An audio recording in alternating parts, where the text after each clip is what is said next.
Hey guys, what's up? Coynosham here again, bringing you another Battlefield Bad Company 2 / Star Wars introage video. If you enjoyed that cheeky little intro I put together as much as I did making it, please put a positive comment in for us guys. I, as you can probably tell from that intro, am a big time Star Wars geek, so I had a lot of fun making it.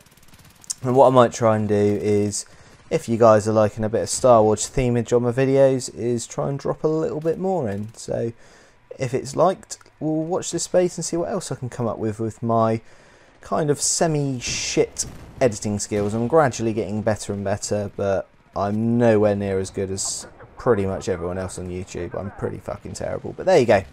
Okay, right. So the video that we've got today, as I just get C4 by a UAV, yay, joy of joys.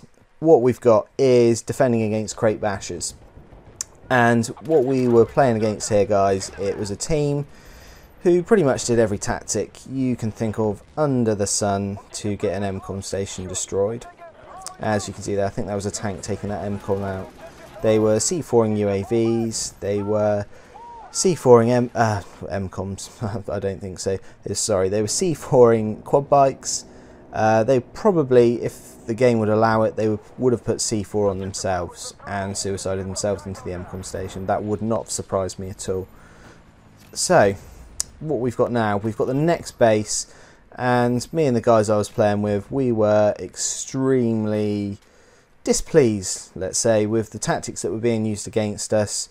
So it was time to pull up those try-hard pants as high as Simon Cowell's trousers, and we were going to make sure that these see you next Tuesdays were not going to beat us using these tactics. So it was full on try hard time now. So what I'll do guys is I'll talk you through a little bit of the kind of discussions that we had, and what we were going to try and do is I'd run down here to try and tracer dart this tank which has been spotted. Forget that I've got a tracer dart in, light that guy up like a Christmas tree and die. But my clown skills do come back to haunt this guy, as I think in 30 seconds, a minute or so, somebody gets a lock on him and he dies. But anyway, yeah, so try hard pants, fully engaged and on, pulled up so high at this stage. And what we were doing, we were okay, right, for this particular base, what's the best approach for defense? Unfortunately, Milo Man, who was the fourth person in our squad, I was running with him, Sharky17 and Super Mike. He unfortunately wasn't in our Xbox Live party, but he seemed to have kind of a really good grasp on what we were trying to achieve in our defensive tactics.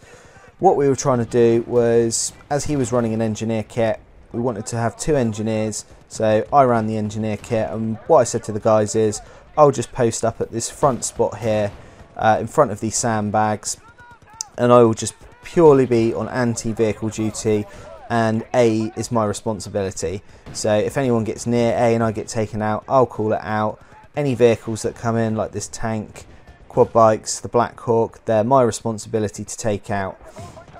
Super Mike, he was given the assault role in the squad. It was his responsibility and job, obviously, to keep us all stocked up with ammo, but he was the slayer. He's probably one of the best people on my friends list at first person shooters, so it made sense to give him the role of slayer. So he was slayer, and finally we had Sharky17, and he was going to run the recon kit, and it was his responsibility to look after our left hand flank and B. So it was his job, chuck the motion balls out, spot anyone coming down the left flank, and call out if he got taken out and anyone got near B. As you can see here, a couple of guys make a break for it. I died, don't mind though, because I got one kill, Super Mike got the other. So happy days, we've managed to stop them there, and I even get brought in. Lovely. So yeah, so that's what we were kind of trying to get with our squad roles. What you can see here is a kind of just a general tip, guys. There's an ammo box down here. Myself and Milo Man are resupplying, and it's very key, guys. If you're running the assault kit and people ask you for ammo, do not throw it out in the middle of the open. Always try and find a safe spot to put the ammo in. The guys who are going to be collecting it are going to be slightly stationary. They're quite an easy target, so make sure you put your ammo crates in a safe place. We get a bit distracted here as a team, nearly make a mistake. Thankfully, I managed to hear this quad coming around on this side, get a double spray here, but it would have been my fault if they would have got in for an arm there, because that was the flank that I was supposed to be protecting. I got a bit distracted by the UAV, and we were thinking, oh, here we go again. Here's another knobhead flying a UAV in with C4. For some strange reason, he decided to fly around the lighthouse, so don't know if it was C4'd up, but my sort of like rookie mistake and not doing my job properly almost cost the team. But thankfully, using my sexy A30 Astro headset, managed to soundhawk, get over there and get a nice double spray. What I'm doing now, guys, is because I got pushed back a little bit, there were some guys up on that hill. I took that backward defensive position. Now they've been taken out, I'm going to assume my little camp spot here. And as we see again, they're trying to land. I don't know what they're doing here, jumping up and down in this Black Hawk. They've dropped a guy in. He's got no chance. We're all over him like a cheap suit, or like dip on a chip, as it were. And now, unfortunately, we were distracted a little bit there. The tank's moved up. I'll make another bit of a rookie mistake here, guys. I whipped my tracer out, and I haven't got a dart loaded. If ever you're sort of reloading and restocking anything like that, make sure you get to cover, guys, otherwise it could cost you. Thankfully on that occasion it didn't, and I think by me tracering the tanker, myself and Milo Man pummeling him, he's pussied it back down the hill. And he probably, well, actually no, I don't think he abandons it, but that's a common sort of mistake a lot of people I see making, is if their tank gets put, say, under 30 on its damage and it's one RPG shot away from destruction, a lot of people will jump out the tank, and this is a big mistake, because if you're in a vehicle, I'm very much of the view and the opinion you should go down with that vehicle, because if the enemy team managed to pinch that and get it repaired, you're not getting that back until it gets destroyed. So, and that can really harm you in your defense or attack of a base on rush and on conquest as well. Okay, so we're feeling quite good here. We're all fulfilling our roles quite well. We've got Sharky protecting that flank. We nearly make another mistake here. We can see that a couple of guys have parachuted in from that Black Hawk. So we don't want the enemy team to get a mobile spawn point in behind us, because that can be very deadly. Because not only do we have to worry about the front of the battlefield, we have to worry about the back. This guy nearly sneaks around, but thankfully I managed to kill him. We think that it's all good and it's all safe, so I now move up to my position in front of A again. And unfortunately, I remember this, Sharky17, I remember this because he started whinging and moaning and saying that he was sure somebody else was back here. So we nearly make another mistake. All of us rush over to have a look, which means that three of us have moved away, from our flanks. So Sharky17's moved from the left, I've moved from the middle, and I think Mike also comes back, so we've lost our Slayer out in the field. I can see that the other two guys are there, so I'm like, fuck it, I need to get on this flank. Try hard pants, like I said earlier, guys are on. This team aren't beating us. We're nearly in at them. They haven't really got close to the MCOM stations as of yet, so we're quite close to victory here. And as you can see, with the kind of good defensive line that the team's taking, and not just like the guys that are running in our squad, it seems that the other guys on our team, they seem to be kind of the same view. They were quite nicely spread out across the front of our sort of defence, and I think they were probably pissed off with the tactics that were being used against us, because it wasn't only in this particular game. We've been against the same team for sort of 6-7 matches, and they continually use the same tactics. Thankfully, they didn't beat us on one occasion as well. We managed to beat them on attack and defence.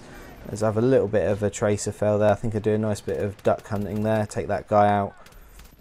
So I guess the key takeaways from watching this video, guys, is that it is possible to defend against these underhand battlefield tactics. So if you've got these teams that fans of C4ing everything in sight and chucking it at the MCOM stations. I mean, I even saw a couple of dickheads the other day C4 a tank and drive it in. I mean, what the hell is that all about? That's absolutely fucking ridiculous. They've just lost a really powerful support weapon for their team. So yeah, there are ways, guys, that you can play against these teams, and you can defend against this tactic. It's not impossible. It's difficult, and it's not as easy as when you play against people who are trying to get in and arm the MCOM stations, but it is possible. And I know that we've probably all been in that situation when people are using these tactics against you, and you're like, fuck it, I'm quitting out on this. I'm not putting up with this. I want to play against people that play this game the right way. And I know that myself, I've felt like that on the odd occasions when I've lost matches when people have played like this, and the guys that I normally run in a crew with, they could probably say the same. But what I will say is, guys, is it'll probably, when people use these tactics, it'll probably make you a better Battlefield player, because what it'll mean is you'll have to adapt your tactics accordingly. So you might have to run a different sort of defensive strategy on a map to that you'd normally run. So I think in a kind of sick, roundabout, strange kind of way, when people use these tactics, it can end up making you a better player. As I finally realised there, as you see, that you can trace the helicopter all the way back from this hill. I wish I'd learned that at the beginning of this video, because it could have made my team's life a hell of a lot easier. As I think I'll just go for a tracer. There you go. So we managed to beat the crate bashers. So the Rebel Alliance has won. We've saved the galaxy. The forest moon of Valparaiso is once again safe. So there you go, guys. Okay, so that's the end of the video now, guys. If you liked this today, please drop a comment in. Never forget to click on the old double thumbs, and if you're not a subscriber, then if you liked it, please subscribe. Catch you later, guys.